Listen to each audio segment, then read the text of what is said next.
So, can spiritual truth be simplified?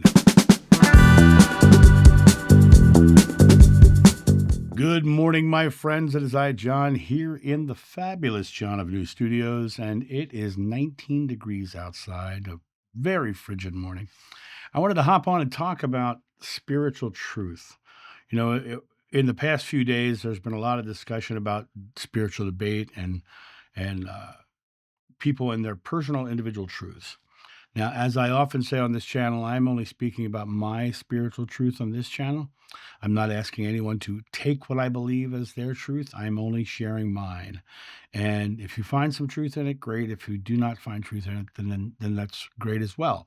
Because spirituality is a personal journey, and each one of us must find our own truth. Now, I will say that in my personal journey for truth, I found a very unique and interesting thing. When you put on your love goggles and you read all of the spiritual texts that you can, when the love goggles are on, you find that they all have these common universal truths. When the fear goggles are on, you see every one of them is different. The the fear goggles expose the dogmas. It exposes the individual constructs of the ideology or the religion. And when you realize that it's fear that makes them separate, it's fear that makes them different, you discover very quickly that fear itself is what we overcome. The Buddha literally said the secret to enlightenment is the eradication of fear. But I thought it'd be interesting to make a video on some of the common truths or the universal truths that are found in all of them when you're looking at it from the love perspective, and also from the idea of simplifying truth itself. Because if the majority of them are all saying the same thing, there's got to be some commonality in the idea. So let's dive into some of the common truths. So the first common truth is what's known as the golden rule. They all have a version of treat others as you would like to be treated, and you can find that in almost every religion and almost every ideology. Treat people as you would like to be treated. That golden rule. And when you think about that, having that respect for others, and one of the reasons we're struggling with the debate stuff right now is that the people aren't respecting one another. They're just saying that my way is the right way, and they're arguing their personal ideologies. Well, when you're arguing your personal ideologies, are you living them?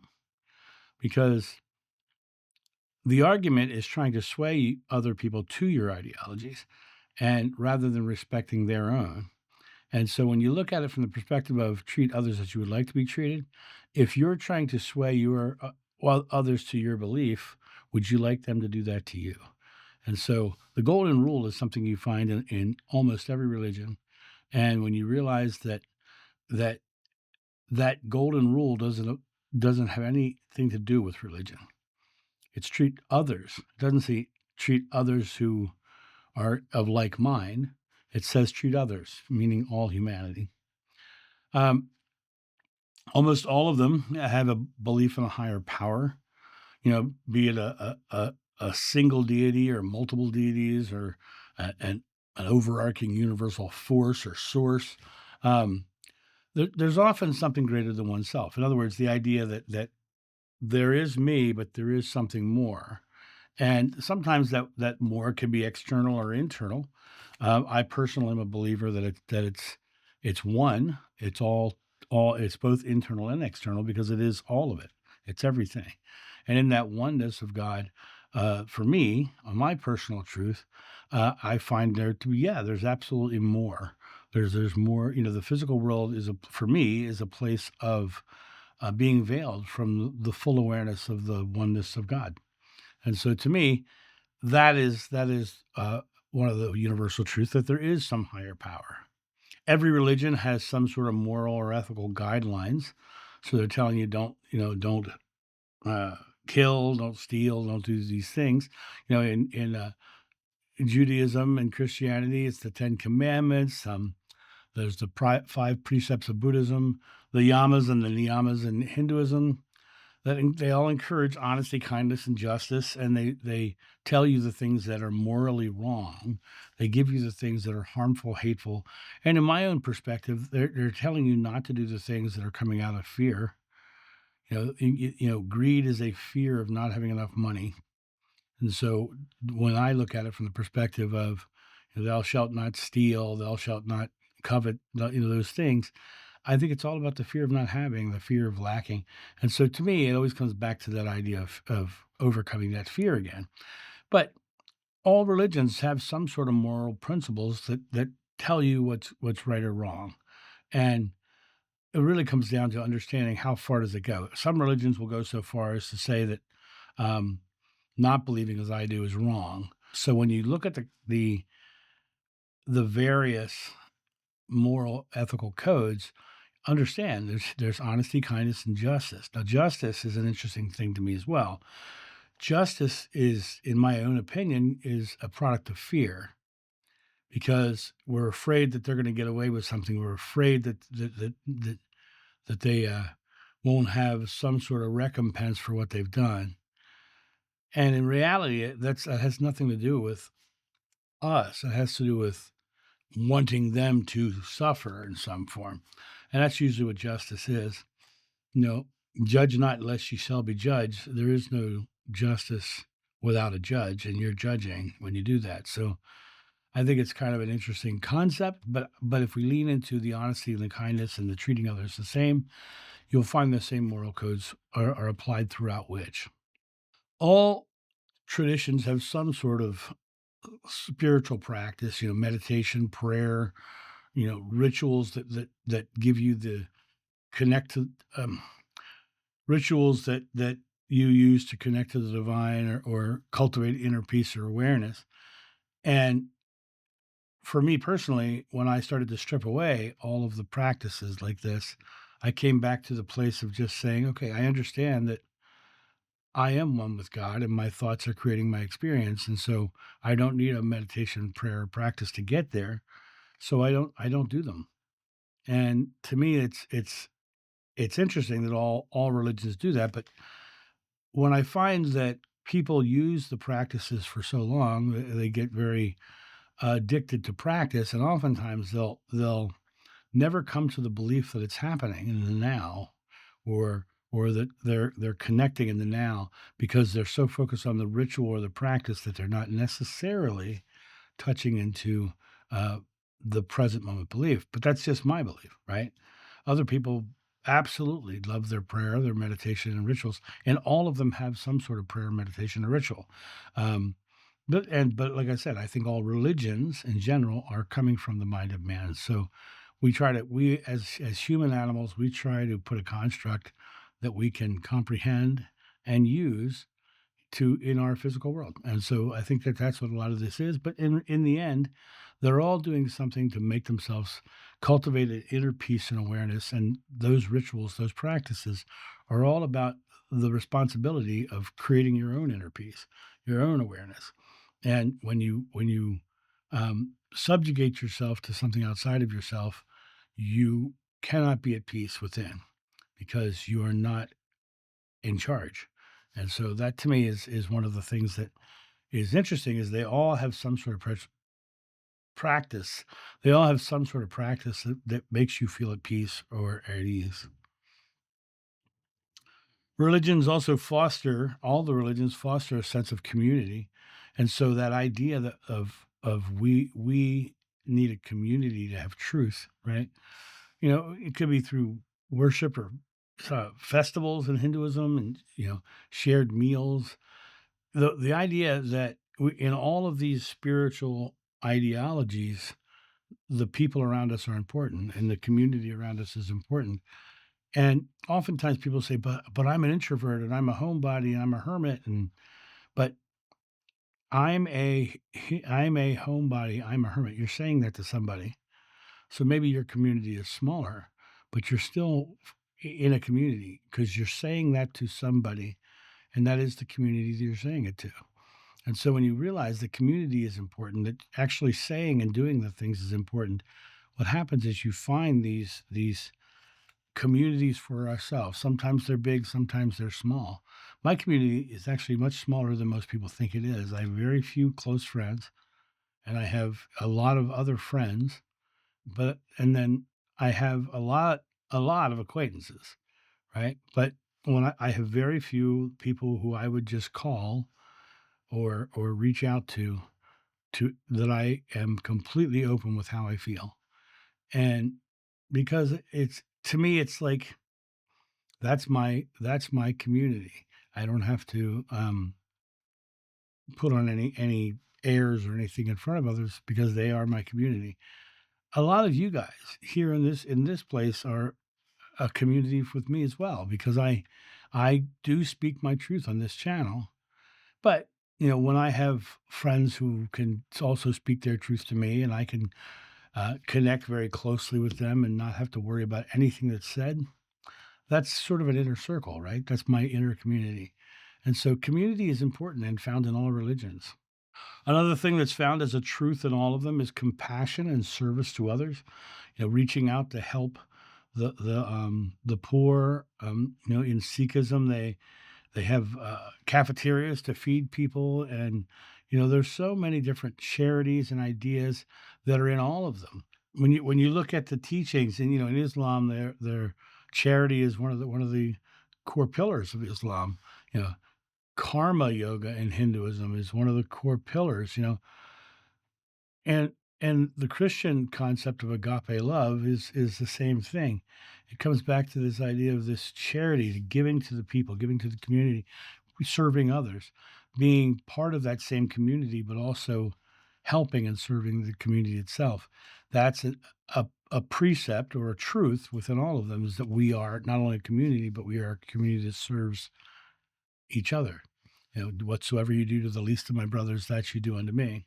Every religion encourages some sort of growth, getting closer to God in some form, or getting yourself to be better, or in Christianity, it's about doing all the good things to get to heaven because you're bettering yourself as you go, bringing the kingdom of heaven to earth, you know, reaching that higher level and touching nirvana and all those other things, that inner peace coming through self-reflection, forgiveness, and just simply learning. But what happens is the religions themselves, and that last one, learning, they tend to stop learning when it comes to the end of their religion. For me, I I can make a list like this because I've looked at all religions, and well, as many as I can find, right? And I'm studying them, and I'm looking at them from the perspective of what do they have in common, and these are the things they have in common. But many religions will stop at the edges of their belief and say you can't think anymore. And I think God is too big and too beautiful to be encompassed by any one school of thought or religion. And so the idea of, you know, self-reflection, forgiveness, and learning comes from this place of self-growth, self-empowerment, and self-understanding of your own personal divinity. And a lot of religions will not allow you to have that because they are limiting you to the idea that you're not divine, but God is.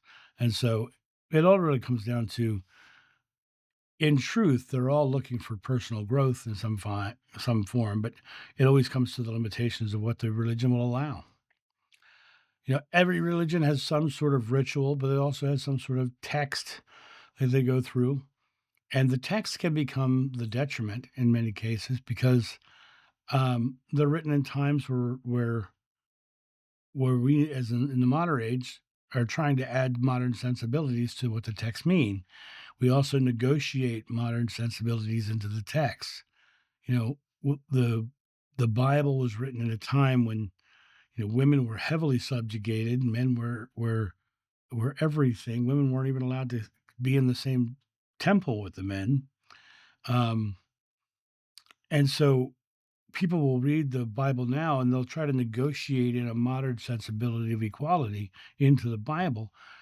But that is negotiating your modern ideologies into a text that never would have even thought that way. So when you look at the rituals and all the things, you have these ideologies that are there, but every religion has some sort of ritual, lighting candles, fasting, pilgrimage, to Mecca or to even holy sites in Christianity.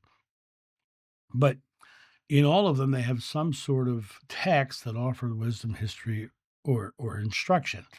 And it comes down to understanding that when you look at all of them saying, okay, they're all coming from these various texts, these various ideas, these various rituals. And when you step back and you go, are the rituals necessary for my own personal development? Are the rituals necessary for me connecting to God? It really comes down to you understanding. You have to answer one question: are you one with God, or is God an external? And once you do that, you start to realize that all of the rituals, which are beautiful and loving, and they sometimes make you feel great, you have to ask for yourself: are they necessary? They all have rituals of some kind. So finding your truth is about looking at all the things that they're telling you you have to do and finding out whether it feels like that's something you need to do. Because there's a level of understanding of ritual is beautiful and pretty and makes you feel a certain way. But the question is, why aren't you feeling that way anyway? So yes, they all have rituals, they all have techniques, they all have methods, modalities, and ideas, but it should always come back to your discernment, in my opinion. But yeah, they all have those things. So do you create a ritual for yourself? That could be one of the universal truths, is that we need to create some sort of ritual for ourselves. You know what my ritual is? John's Show coffee. Thank you very much.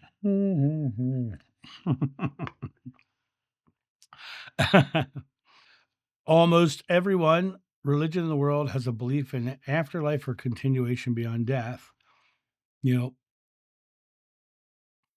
Jesus said life was eternal. Hinduism and Buddhism have reincarnation very clear. And actually, so does the Bible. Elijah is supposedly um, who later became John the Baptist in Christianity. So there is reincarnation ideas and the continuation of the soul in almost all religions. So it comes down to understanding that if it's in all religions, why are some now claiming it's not?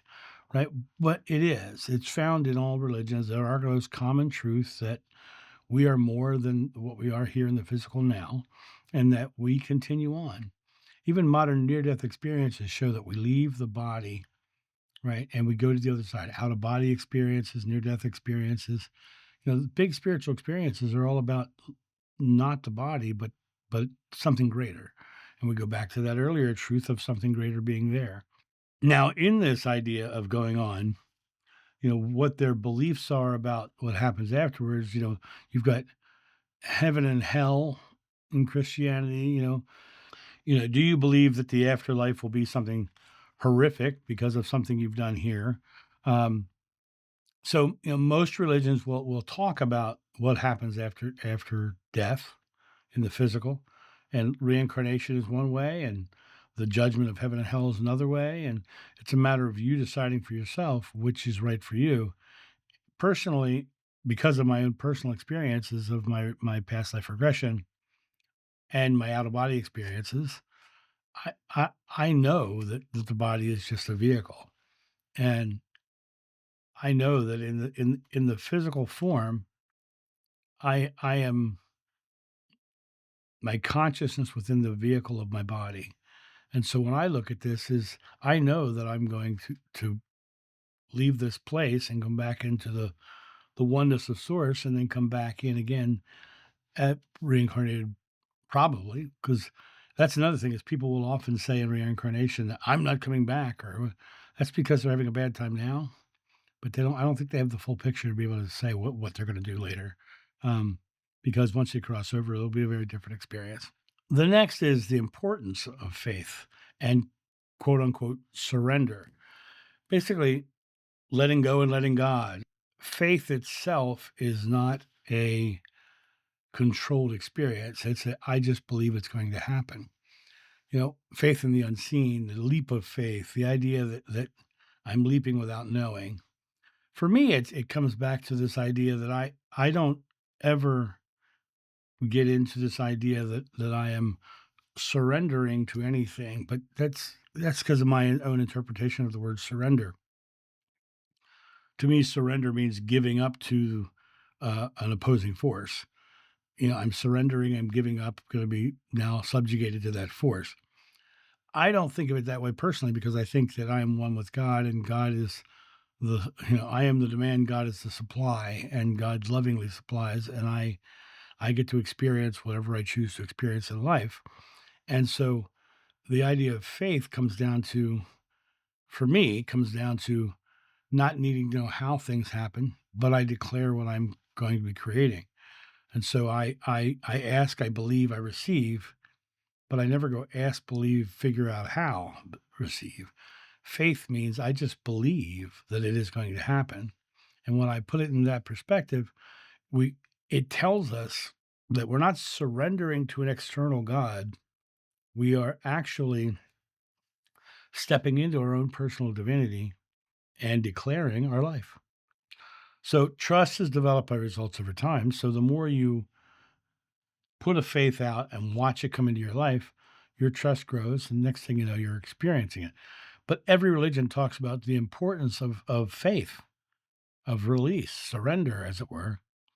It talks about this idea that let go of the control of how things happen, but have the control of what you're creating and what you're doing.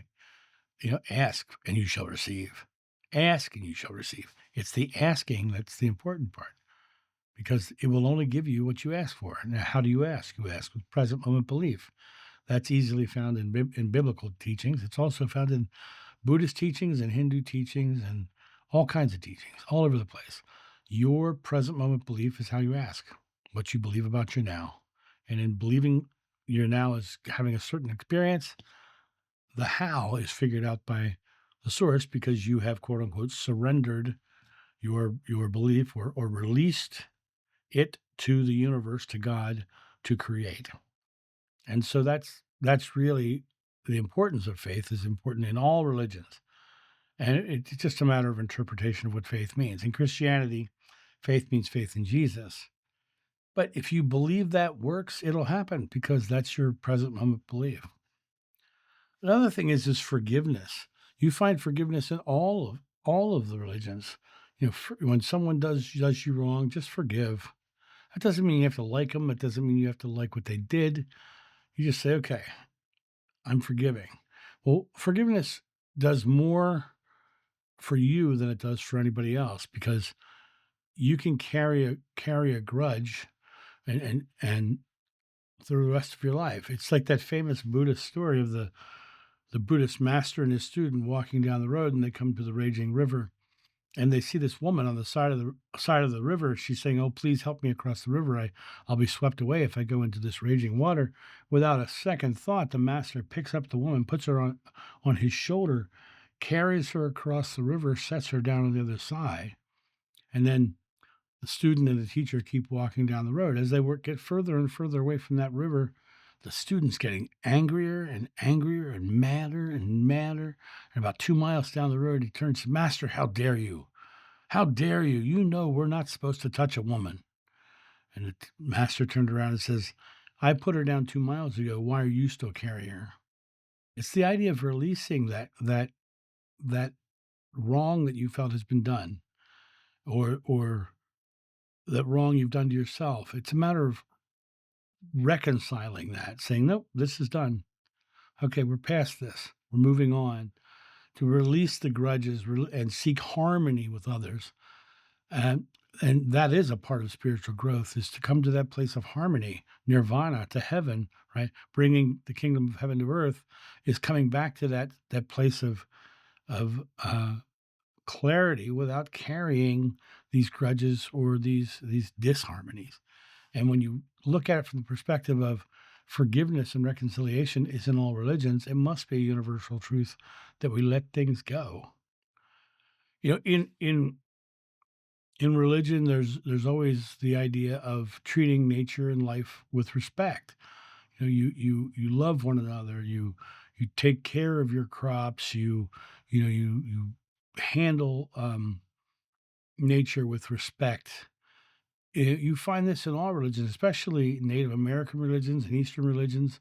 Um, Especially the indigenous people all over the world who live off the land, they very much have a respect for the land itself because the land is what provides for them.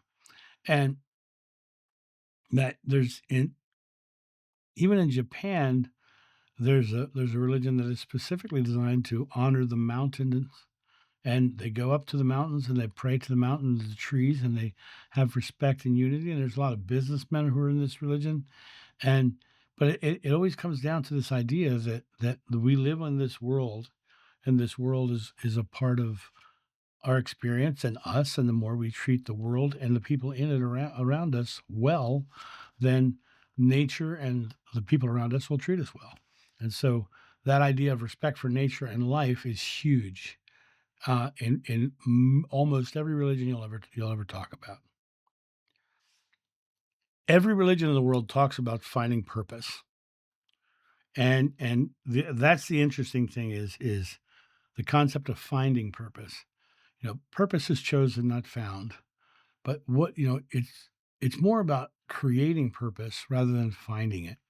When you look at the idea of being of purpose, helping others, being of purpose, helping nature, being of purpose, ending suffering, or seeing an issue that's a struggle on the world, and you have taken the moment to choose to be a purpose to help absolve the world of that problem. You know, every religion talks about finding purpose, but it's not about a seeking of the purpose. It's about choosing something to be a purpose about and choosing something to have meaning in your life. It always comes down to you making a conscious choice about what it is you're choosing. And when you come to the place of realizing that you get to choose, then you have the ability to create an amazing life surrounded by people you love who love you in return, living in a beautiful world with harmony, because that has become your purpose. And that is really something that is found in all religions, finding purpose and creating purpose. And when you create your purpose in your here and now, you will go to what all religions talk about is finding a path to peace and happiness.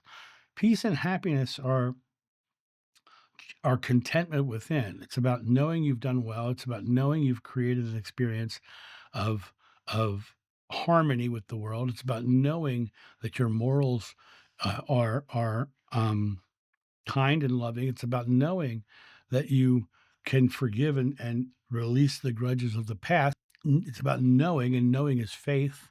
Knowing is that resolution that it is happening in the now, and faith is one of the universal truths.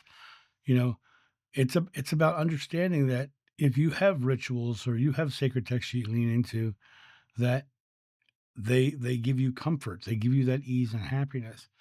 It's about knowing that you are growing into a new and greater self, which is in alignment with this greater entity or greater awareness of a God or a source or a universe that is full of compassion and love and service to the world, and that service to the world that you're creating is about creating a community, be it big or small, that you're effectually speaking with or being a part of. It all comes down to all of the things I've spoken about so far, and that peace and contentment also comes in that first rule, that golden rule: treat others as you would like to be treated. Treat others as you would like to be treated, because that golden rule is where peace and contentment is. You treat people well, you get treated well, peace and contentment and happiness comes naturally. So it really comes down to, when you look at all of these ideas that I just spoke about, they do come back to you. They come back to you making choices and understanding that all religions have these same ideas, these same concepts. And it's a matter of understanding that if that's the truth, then God is definitely too big and too beautiful to be encompassed by any one school of thought or religion. God has got to be in all of them in some form. And that's my thought on this. You guys have a great day, and I'll talk to you soon. See ya. Bye.